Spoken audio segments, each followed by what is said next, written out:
আজকে একটা নতুন ভিডিও নিয়ে আবার চলে এসেছি। আজকে গেছিলাম আমি দার্জিলিংয়ে ঘুরতে, তাই ভাবলাম একটা ভিডিও তোমাদের সঙ্গে শেয়ার করা যাক। আর দার্জিলিংয়ে কোথায় কিভাবে গেলাম আর কোন ট্যুরিজমই বা বুক করেছি সেটা ভিডিও থাকছে।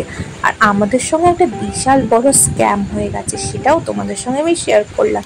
তোমরা যদি দার্জিলিং যাও, এই স্ক্যামটা থেকে তোমরা যেন বাঁচতে পারো, সেটার জন্য ভিডিওটা করা। তো আমি আমার ফ্যামিলি সবাই চলে গেলাম রাত্রে তিস্তা তোর্ষা এক্সপ্রেসের নিউ এনজেপির উদ্দেশ্যে।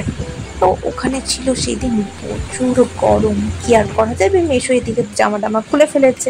আর আমাকে তো সবাই এখন ব্লগার বলেই আমাকে চেনে গেছে। তো বলতে বলতে চলে এলাম ভোরবেলা এনজেপি স্টেশন, সরি ভোরবেলা না, মাঝরাতে, রাতে 2টা-2:30 নাগাদ। তো কি করা যাবে, এদিক ওদিক করতে করতে চলে এলাম একটা ট্যুরিজম। এনজেপি থেকে বেরিয়ে ওম ট্যুরিজমটা নাম, তার দেখো আমি তোমাদের ডিটেলস পাঠিয়ে দিচ্ছি। তো তোমরা, এটা হচ্ছে তার ডিটেলস, নাম্বারও আছে। তোমরা যদি কোনোদিন দার্জিলিং যাও, এটা থেকে দূরে থাকো। এখানে আমাদের প্রচুর টাকা লস হয়ে গেছে। আমাদের এক বলেছো অনেক পয়েন্ট ঘোরাবে, 7টা পয়েন্ট, 3-4টে পয়েন্ট, বাট ওখানে আমাদের মাত্র 4টে পয়েন্ট ঘুরিয়েছে। আর আমাদের সঙ্গে নিয়েছিল 35,000। তো ওখানে আমাদের বিশাল বড় স্ক্যাম হয়ে গেছে, 4-5টা পয়েন্ট ঘুরে যেখানে আমাদের 25,000 টাকা চলে গেছে।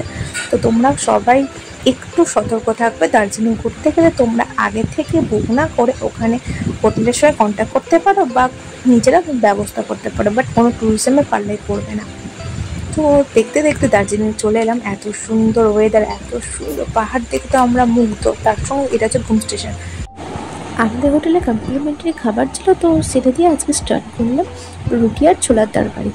প্রত্যেকটা ভিডিও খুব তাড়াতাড়ি আসছে।